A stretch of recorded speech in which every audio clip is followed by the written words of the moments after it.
चलिए स्टार्ट करते हैं आज की क्लास। यानी कि आज की क्लास में आप सभी का स्वागत है। और दूसरी बात सबसे इम्पोर्टेंट कि आज हमारी ये सेकंड क्लास है मैथ्स की, जिसके अंदर हमने लास्ट क्लास में क्या पढ़ा था, सभी फॉर्मूले पढ़े थे। यानी कि चैप्टर का नाम क्या था, surface area and volume. Surface area and volume जो कि क्लास 9th का और 10th का टॉपिक है, ठीक है। और दोनों की फॉर्मूले से रिलेटेड जो भी थे हमने यानी कि बात करी अगर इसकी, हमने 2D फिगर और 3D फिगर के बारे में पढ़ा था। और इसके अंदर 3D के अंदर हमने क्या क्या पढ़ा था, क्यूबॉइड, और बात करें क्यूब की, और बात करते हैं सिलेंडर की, और बात करते हैं हम किसकी, कोन की। और कोन के बाद यानी कि जो टॉपिक 10th क्लास में है उसके बारे में पढ़ाते हैं कि फ्रस्टम, ठीक है। तो इन सभी टॉपिक के फॉर्मूले हमने पढ़ लिए थे। और फॉर्मूले पढ़ने के बाद हमने क्या करा था कि जो भी इससे रिलेटेड न्यूमेरिकल थे उनकी बात कर रही थी कि हम नेक्स्ट क्लास में न्यूमेरिकल करेंगे। और आज बात है हमारे को न्यूमेरिकल्स की, जिनको हमने आज की क्लास में पढ़ना है। यानी कि आज हम 10th की क्लास क्वेश्चन के करेंगे, क्योंकि 10th क्लास के बच्चों का प्री बोर्ड का एग्जाम है। और प्री बोर्ड के लिए सबसे ज्यादा इंपॉर्टेंट चैप्टर इसलिए क्योंकि सबसे ज्यादा स्कोरिंग चैप्टर है विदाउट किसी हार्ड वर्क के, क्योंकि इसमें सिर्फ एक ही बात आनी चाहिए, फॉर्मूला कौन सा पुट करना है, और सही फॉर्मूला पुट करने के बाद मेन कैलकुलेशन की है जो सही समय पे स्पीड का ध्यान रखते हुए कैलकुलेशन, सही कैलकुलेशन करनी है, ठीक है। तो चलिए स्टार्ट करते हैं समय को बिना बर्बाद करते हुए। और ये वीडियो थोड़ी ऐसी हो सकती है कि जिसमें आपको पढ़ने को ज्यादा कुछ हो, लेकिन थोड़ी लॉन्गेस्ट हो सकती है, ठीक है।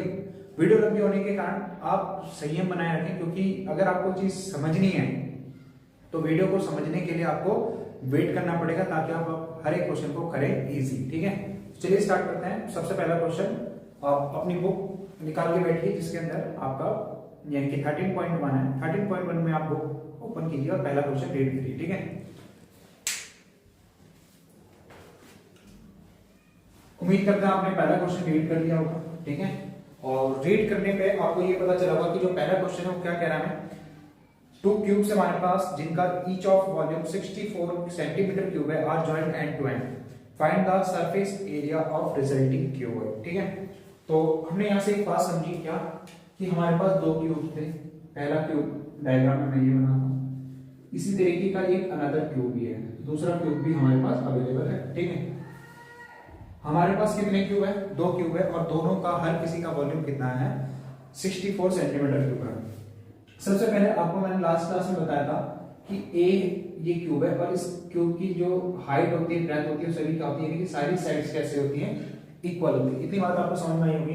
तो चलिए सबसे पहले समझते हैं। सबसे पहले देखिए एक्सरसाइज 13.1 हम स्टार्ट कर रहे हैं, जिसके अंदर पहला क्वेश्चन हमने पढ़ा। और पहले क्वेश्चन में हमें गिवन क्या था, सबसे पहले हम ये लिखते हैं।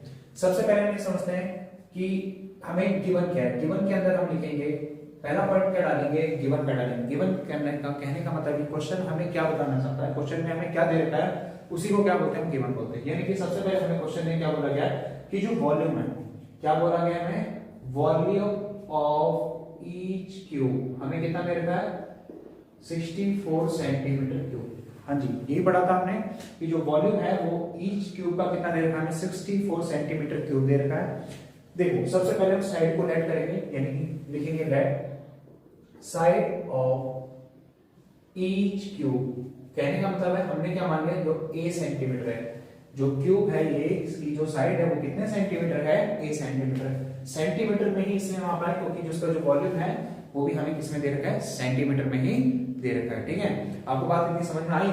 आगे क्वेश्चन को पढ़ते हैं। तो हमें क्वेश्चन में क्या दे रखा है, वॉल्यूम दे रखा है। क्या दे रखा है, वॉल्यूम। क्या दे रखा है हमें, वॉल्यूम दे रखा है। और वॉल्यूम का फॉर्मूला आप सभी को पता है कि जो वॉल्यूम का फॉर्मूला क्या होता है, क्यूब का, आपको सभी को दिख रहा होगा सामने से, है ना, सही से दिख रहा है। तो वॉल्यूम ऑफ क्यूब क्या होता है, सभी को पता है। वॉल्यूम ऑफ ईच क्यूब की जगह हम क्या लिखेंगे, वॉल्यूम का क्यूब कितना होता है, एक ही क्यूब, है ना। अगर साइड ए है तो वॉल्यूम क्या होता है, एक ही क्यूब, और इधर कितना आएगा 64, क्योंकि वॉल्यूम कितना दे रखा है 64। अगर ये उधर जाएगा कि ये क्यूब उधर जाएगा तो क्या बनेगा, क्यूब रूट बनेगा। और आपको पता है 64 किसका क्यूब रूट होता है, क्यूब का मतलब होता है किसी भी चीज की सेम से मल्टीप्लाई। जैसे 4 की अगर क्यूब करेंगे तो इसका मतलब होता है 4 की मल्टीप्लाई 4 से 3 टाइम, तो 4 4 जा 16 और 16 4 जा 64। तो इस तरीके से आया हुआ, यानी कि कहने का मतलब जब आप इसका क्यूब रूट निकालोगे तो हमें क्या मिलेगा, 4 मिलेगा। यानी कि हमारे पास साइड कितनी आ गई क्यूब की, 4 सेंटीमीटर आ गई। लेकिन क्वेश्चन ने सिर्फ इतना नहीं बोला था, हमें बोला था अगर ऐसे 2 क्यूब आ जाते हैं, हमारे पास कितने क्यूब आ जाते हैं, दो क्यूब आ जाते हैं। दो क्यूब आने के कारण क्या होता है, देखिए जब पहला क्यूब एज इट इज, अगर मैं इसके बगल में same as it is another second cube देखिए इस तरीके से ज्वाइन करवा देता हूं तो हमें क्या मिलेगा कि ये क्या बन चुका है, क्यूबॉइड। यानी कि कहानी को जिस तरीके से फॉर एग्जांपल समझते हैं, एक क्यूब हमारे पास ये था और अनदर क्यूब हमारे पास कुछ इस तरीके से था, ठीक है। हमने इन दोनों क्यूबों को क्या कर देना है, इस तरीके से पास लेके आना है और पास लाने के बाद हमें इन्हें ज्वाइन कर देना और हम ज्वाइन करेंगे तो ये हमें कुछ इस तरह से दिखेगा। दिखने से हमें पता चलता है कि जो दोनों क्यूब हैं जब ये आपस में पहले तो क्यूब थे लेकिन क्यूब जब ज्वाइन होने के बाद ये क्या बन चुके हैं, क्यूबॉइड बन गए। क्या बन गए ये, क्यूबॉइड। तो क्यूबॉइड बनने के कारण देखिए पहले तो ये ए ही था, ये सारी चीजें ए ही थी ना, जिसकी लंबाई है, चौड़ाई है, ऊंचाई है, तीनों की तीनों चीजें यानी कि लेंथ, ब्रेथ और हाइट, तीनों की तीनों चीजें कैसी थी, ए थी, लेकिन यानी कि सेम हाइट की थी। लेकिन अब आप देखोगे कि जो ये लेंथ है ये डबल हो चुकी है, यानी कि पहले यहां से लेके यहां तक ए थी, है ना, और यहां से लेके यहां तक इसके पास छोटे वाले क्यूब यानी कि जो अनदर क्यूब है उसकी साइड पे ए है। लेकिन आप ध्यान से देखोगे कि अगर जब ये ज्वाइंट हो रहा है तो ये क्या बन जा रहा है, क्यूबॉइड, जिसके कारण इसकी जो लेंथ है वो इंक्रीज हो गई है। ए कितना हो गई है, दोनों को ऐड करेंगे तो 2 है। और इसका जो ये आप देख रहे हो ब्रेथ ये सेम है और इसकी हाइट भी वही है, लेकिन इसकी लेंथ में इंक्रीमेंट आया है, जो कि इस चैप्टर में इस तरीके के क्वेश्चन को हमें पढ़ने को कह रहे हैं, ठीक है। तो सबसे बेसिक क्वेश्चन है, जनरली एग्जाम का सबसे इंपॉर्टेंट क्वेश्चन भी बन जाता है, ये 1 नंबर में क्वेश्चन देता है, ठीक है। तो आपको बस इतना समझना है, जब दो क्यूबों को आपस में जोड़ा जाता है तो उनकी लेंथ क्या बन जाती है, ए मिला के 2a बनता है। यानी कि हम लिखेंगे डायरेक्ट में लेंथ ऑफ रिजल्टिंग का कहने का मतलब क्या है, जोड़ने के बाद, लेंथ ऑफ रिजल्टिंग क्यूबॉइड। यानी कि हमारे पास क्या बना है, लेंथ कितनी है हमारे पास, l। तो l आपने देखा जब रिजल्टिंग क्यूबॉइड यानी कि जब दो क्यूबों को जोड़ा जाता है तो क्यूबॉइड बनता है। तो रिजल्टिंग क्यूबॉइड की जो लेंथ है वो कितनी होगी, a और a कितना हो गया, ऐड करेंगे तो 2a, ठीक है। ब्रेथ बात करते हैं, ब्रेथ ऑफ रिजल्टिंग क्यूबॉइड बोले तो b, बोले तो कितना है हमारे पास, ब्रेथ में कोई चीज नहीं आया इसलिए हम क्या लिखेंगे इसे a। फिर लिखेंगे हाइट, क्या लिखेंगे, हाइट ऑफ रिजल्टिंग क्यूबॉइड। तो यानी कि कितना हो जाएगा, बोलो, हाइट में भी कोई चेंज नहीं है इसलिए वो भी a ही रहेगी। यानी कि अगर हम यहाँ पे a की वैल्यू पुट करते हैं तो 2 की मल्टीप्लाई 4 से होगी तो कितना आएगा, 8 सेंटीमीटर, और ये सारी चीजें कैसे रहेंगी, 4 सेंटीमीटर ही रहेगी। ये बात आपको समझ में आ गया।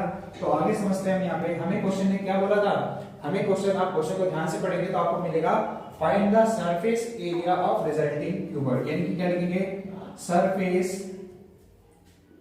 Area of resulting cuboid. आपको एक सबसे इंपॉर्टेंट बात का ध्यान रखना है कि जो यहाँ पे क्यूबॉइड का सरफेस एरिया बोला गया है, देखो जब हमने फॉर्मूला पढ़े थे तो हमने दो बातों को ध्यान से पढ़ा था। पहली बात ये पढ़ी थी कि एक टोटल सरफेस एरिया होता है और एक होता है लेटरल सरफेस। आपको कहीं भी इसने ये बोला है कि सिर्फ आपको चारों तरफ का निकालना है, नहीं बोला। और दूसरी बात इसने ऐसा कुछ नहीं बोला कि ऊपर वाला फेस छोड़ना है या नीचे वाला फेस छोड़ना है। तो आपको डायरेक्टली टोटल सरफेस एरिया का मतलब कि आपको सिर्फ यहाँ पे यही समझना है कि यहाँ पे क्या निकालना है, surface area of resulting cuboid का मतलब कि जो भी उसका सरफेस है, बोले तो टोटल सरफेस एरिया का फॉर्मूला लगाना है। और आप सभी को याद है 2lb VH और HL इसका फॉर्मूला होता है। क्या फॉर्मूला होता है total surface area of cuboid का, 2lb VH और HL, ठीक है। चलिए वैल्यू पुट करते हैं। देखिए L की वैल्यू कितनी है, 8 है, और इसकी कितनी है 4, इसकी कितनी है 4, इसकी कितनी है 4, प्लस 4 इंटू में 8। तो चलिए मल्टीप्लाई करना सीखते हैं। 8 की मल्टीप्लाई 4 से करेंगे, जल्दी बोलिए, 8 चौके 32, 4 की मल्टीप्लाई 4 से करेंगे तो 16, और 8 चौके 32। बताइए मल्टीप्लाई करने में किसी कोई दिक्कत नहीं, दिक्कत। और आपको देखो ऐड कैसे करना है, 32 और 32 कितने होते हैं, 64, और ये 16। तो 6 4 10, 6 और 1 7 और 1 8। बताइए कितनी देर लगी, 2 की मल्टीप्लाई 8 सेकंड में 8 हुई 16, और 0 को एज इट इज उतारिए और देखिए आपके पास क्या गया पहला क्वेश्चन का आंसर, यानी कि टोटल सरफेस एरिया या फिर सिर्फ surface area of resulting cuboid कितना है, 160 सेंटीमीटर स्क्वायर। तो चलिए आपको समझ में आया, समझ में आया। तो इस तरीके से अगले क्वेश्चन को समझते हैं। देखिए सबसे पहले इंपॉर्टेंट बात होती है, आपको कैलकुलेशन में कोई मिस्टेक लगी या कैलकुलेशन में कोई टिपिकल लगा, नहीं लगा तो आगे बढ़ते हैं इसी बात पे। अगले क्वेश्चन को पढ़िए, इसे उतार लीजिए, आइए स्क्रीनशॉट ले लीजिए, ठीक है। अगर आपने पहले चैप्टर पढ़ रखा है, अगर आप रिवीजन के तौर पे करें तो 2x की स्पीड पे देख के भी इसे जल्दी से जल्दी सीख सकते हैं, ठीक है। तो चलिए आगे बढ़ते हैं, उतार लीजिए इसे, ठीक है। आगे क्वेश्चन में पढ़ते हैं। तो अनदर क्वेश्चन हमें क्या बोल रहा है, पढ़िए। जब तक मैं रख कर रहा हूं आप इसे क्वेश्चन नंबर 2 को रीड कीजिए। क्वेश्चन क्या कह रहा है, अब पढ़ लिया होगा आपने। A vessel is in the form of hollow hemisphere mounted by a hollow cylinder A diameter of hemisphere is 14 centimeter and the total height of vessel is 30 centimeter. Find the inner surface area of the vessel. एक vessel है, question क्या कह रहा है पहले मैं आपको diagram के फॉर्म में समझाऊंगा। एक वेसल है, वेसल का मतलब क्या होता है, एक बर्तन है, ठीक है। क्या है वेसल का मतलब, एक बर्तन। एक वेसल जो है किसकी फॉर्म में है, होलो हेमिस्फीयर है और उसके ऊपर जो है माउंटेड बाय होलो सिलेंडर, मतलब आपके पास एक हेमिस्फीयर है। हम क्वेश्चन को ध्यान से समझते हैं, हमारे पास कौन है, हेमिस्फीयर है और इसके ऊपर कौन माउंटेड है, एक सिलेंडर माउंटेड है। भाई क्या कौन माउंटेड है, सिलेंडर माउंटेड। लाइन सीधी नहीं आ रही होगी कोई बात नहीं, लेकिन आपको क्वेश्चन पे फोकस करना है, ठीक है। चलिए इस तरीके से ये डायग्राम, ठीक है। हेमिस्फीयर के ऊपर कौन है, सिलेंडर, ठीक है। एक वेसल है यानी कि कोई बर्तन है, is in the form of hollow hemisphere, ये हेमिस्फीयर की फॉर्म है, ठीक है। और इसके ऊपर mounted by a hollow cylinder, इसके ऊपर कौन है, सिलेंडर है। द डायमीटर ऑफ हेमिस्फीयर यानी कि डायमीटर है हेमिस्फीयर का, यानी कि ये कितना देर का हमें 14 सेंटीमीटर देर का। टोटल हाइट ऑफ वेसल यानी कि जो पूरा बर्तन है यहां से लेके यहां तक कितना है हमारे पास, अभी बताओ 13 सेंटीमीटर का। इस लाइन को ध्यान से समझना, क्वेश्चन में हमें क्या बोला गया है, टोटल हाइट ऑफ वेसल यानी कि पूरा बर्तन कितनी ऊंचाई का है, 13 सेंटीमीटर है। Find the inner surface area, हमें क्या निकालना है, इसका इनर सरफेस एरिया निकालना है। क्या निकालना है भाई हमें, इनर सरफेस। सबसे पहले आपको डायग्राम से क्लियर हो गया होगा कि नीचे एक हेमिस्फीयर है, कोई कटोरी है, उसके ऊपर हमने कोई गिलास रख दिया है, कि कोई ऐसी चीज जो सिर्फ सिलेंडर के शेप की दिखती है और दोनों को मिला के कितनी हाइट आई है, 13 सेंटीमीटर। अच्छा डायग्राम आपको समझ में आने के बाद मैं आपको बता देता हूं कि ये डायमीटर है, किसका डायमीटर है, ये हेमिस्फीयर का। सेम इसी के ऊपर जब ये माउंटेड है तो इस सिलेंडर का भी डायमीटर क्या होगा, दोनों का सेम होगा, क्योंकि मान के चलिए जब तक दोनों का डायमीटर अगर सेम होगा तभी तो एक दूसरे के ऊपर एज इट इज रखा जाए। अगर मान के चलो इसका डायमीटर बड़ा हो गया तो ये उसके ऊपर एकदम फिट नहीं होगा, ये एक दोनों के ऊपर तभी फिट है क्योंकि इन दोनों के ऊपर क्या है, सेम डायमीटर लाई करता है ना, सेम डायमीटर दोनों का इसलिए। तो सबसे पहले हमें जितना दिया हुआ है डायग्राम बनाएंगे, क्वेश्चन को पढ़ने के बाद सबसे पहले क्वेश्चन को डायग्राम बनाएंगे और डायग्राम बनाने के बाद हम सबसे पहले क्या लिखते हैं, हाँ बोलो क्या लिखेंगे भाई, गिवन लिखेंगे। क्या लिखेंगे, गिवन।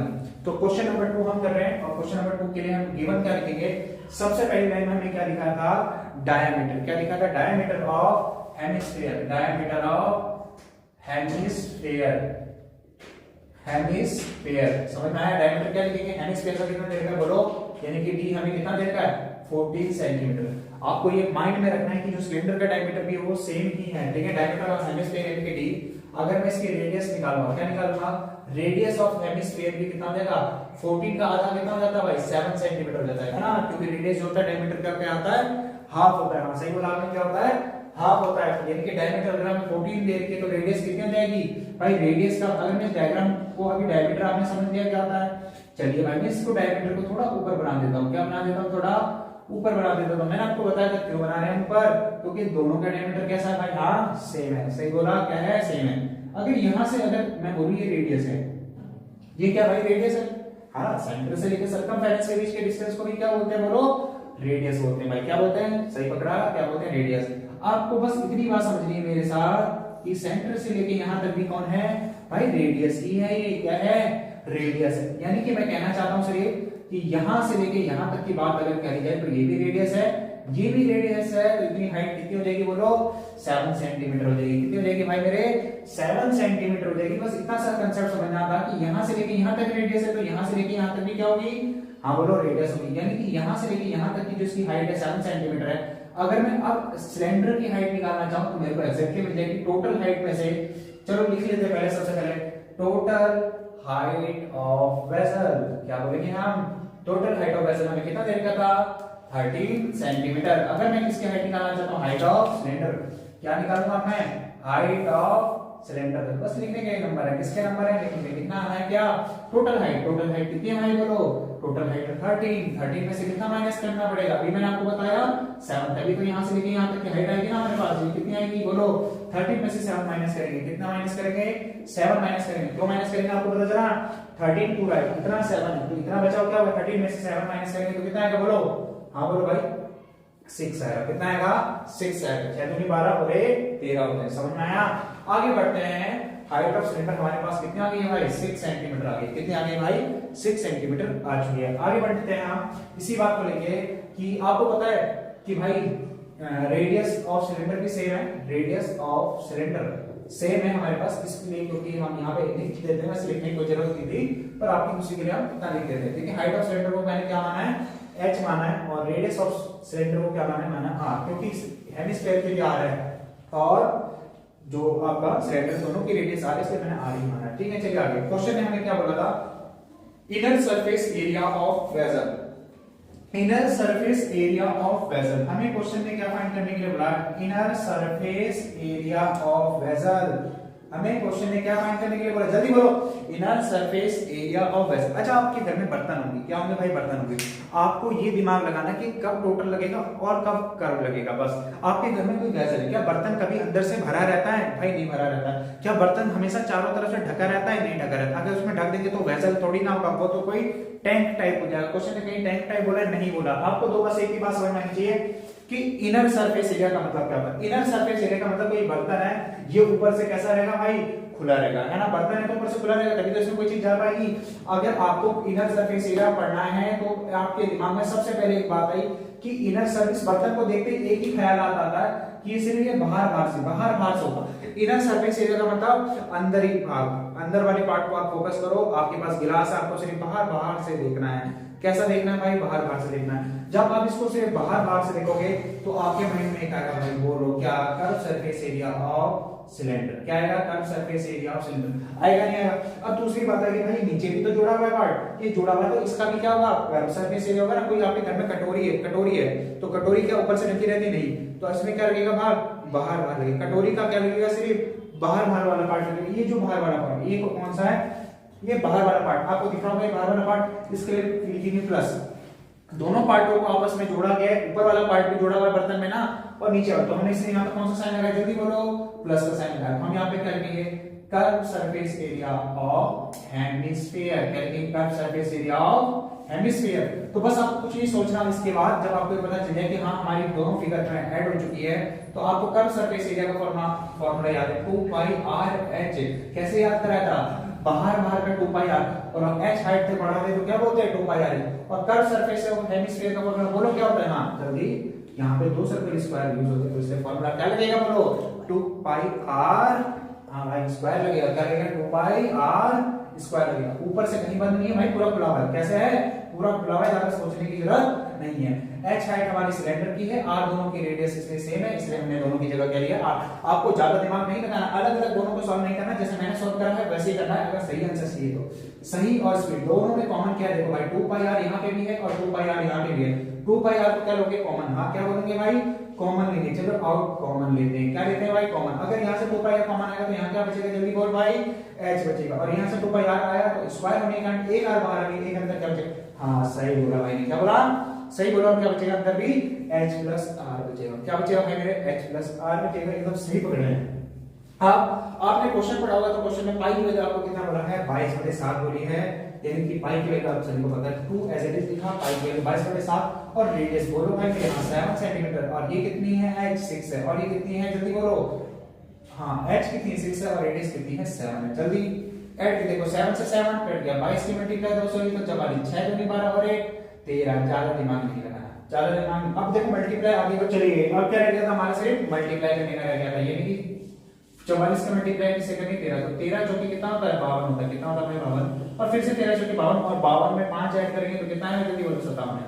तो बस कुछ नहीं करना, और ऐसे टेप देना है, क्या करना है, ऐसे टेप देना है। तो आया समझ में आपको सभी को आंसर। चलिए स्टार्ट करते हैं नेक्स्ट क्वेश्चन।